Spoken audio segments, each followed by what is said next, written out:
This is Angel of the Winds Casino and Hotel, and my stay there was okay. I gotta talk about the accessible rooms and the normal rooms because they say in the reception desk that they're the same, but they are not. This is going to sound villainous, by the way, but if you are going to stay here, you want to book the accessible room even if you're not handicapped, and let me tell you why. The accessible rooms are built for the handicapped, so when I booked my stay here, I have my mother coming with me who is handicapped, so I got this room thinking, oh, I'm sure there's not much difference. There is. I stayed in room 314, and in the accessible room, the beds were not only comfier, the temperature got lower, and the bathtub and shower combo were better. What makes this a handicap room is the beds are slightly lower, making it easier for older people to get into the bed, and then they also have a chair that you can sit in the bathtub if you have trouble washing yourself, as well as 2 adjustable shower heads and a deep bathtub. And I want my AC as low as possible, and when I was in this room, the AC went down to 59, and it got really cold in my room. I loved it. I slept so hard in my bed that my mom said I had an entire conversation with her in her separate bed. Now, when it comes to the normal room, it's pretty much the 3 things that I mentioned that aren't in it. The AC didn't get as low,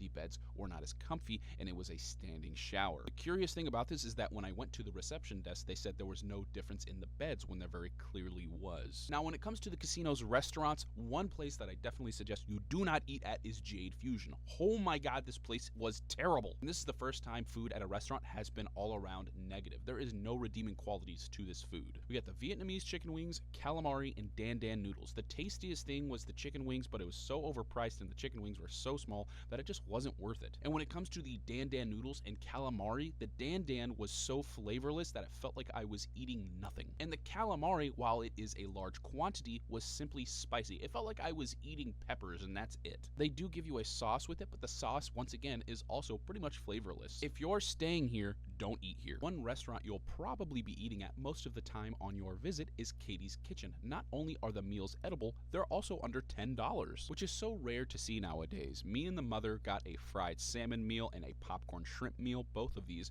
were $6 each. And they were worth it for the price. They weren't great because, you know, it's $6, but it was still good. If you are going to get a breakfast sandwich from here, get the bacon sandwich because the sausage sandwich was subpar. The sausage just didn't hit, they didn't cook it enough, and it didn't really have a lot of flavor, but the bacon was delicious. Also, while me and the mother didn't get any of the meals that are in the $10 to $15 range, I noticed that they were quite big. This is the one restaurant I definitely suggest you go eat at. Now, when it comes to 201 Brewing's food, you're pretty much sticking to the average of what you're going to find across Washington Fate. A little bit overpriced, but it's good. Both of these breakfasts were good. Once again, a little overpriced, nothing special. Now, before I get to the best experience restaurant-wise, let's talk about the Venta, I do believe it's called, Harvest Combination Restaurant. Good atmosphere, but the food was mid, with some of it even being as bad as Jade Fusion. For our appetizer, we got the bruschetta, and while the bread was good, you could tell that the tomato mixture they served with it had been sitting in a fridge for a while. It was extra cold. In my experience with bruschetta, it is usually served at room temperature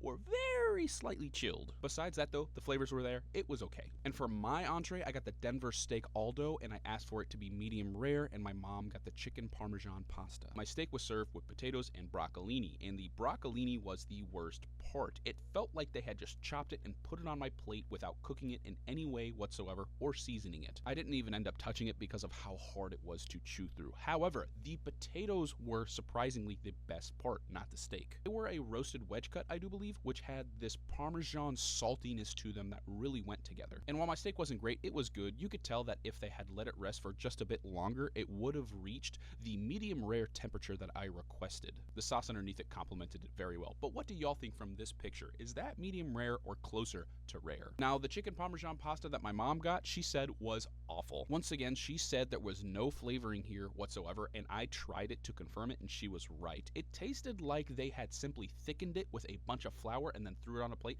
and gave it to us. The presentation was on point though. The best experience I had by far, while expensive, was the Whiskey Prime Steakhouse that they have only open Wednesday through Sunday, I do believe. And I ended up, at that point in time, doing really good at the casino, so I decided to treat me and the mother to a Wagyu steak for $91. Great service, and while I do realize it wasn't actual Wagyu, it was cooked New York style, and it just tasted delicious. It melts in your mouth with this nice grizzle on the outside. But something I have to talk about is this soy sauce it came with. Oh my god, 12 years old soy sauce, delicious. Dipping your steak in this soy sauce, I'm still thinking about it right now. It made my mouth water. And then me and the mother shared some crispy potatoes and a roasted chicken breast. The roasted chicken breast was okay. It fell apart nicely. The sauce it came with was okay as well. It wasn't good. It was just okay. It definitely wasn't worth $37. But these crispy potatoes topped with truffle aioli and Parmesan cheese, that was really good. And it was only $12. Sure, it looked like it was just simply hash browns in the center, but it was still delicious. Now let's talk about the actual casino. While I can't show any of the footage of me doing my thing, I will say that these dealers are probably the most friendly that I've ever had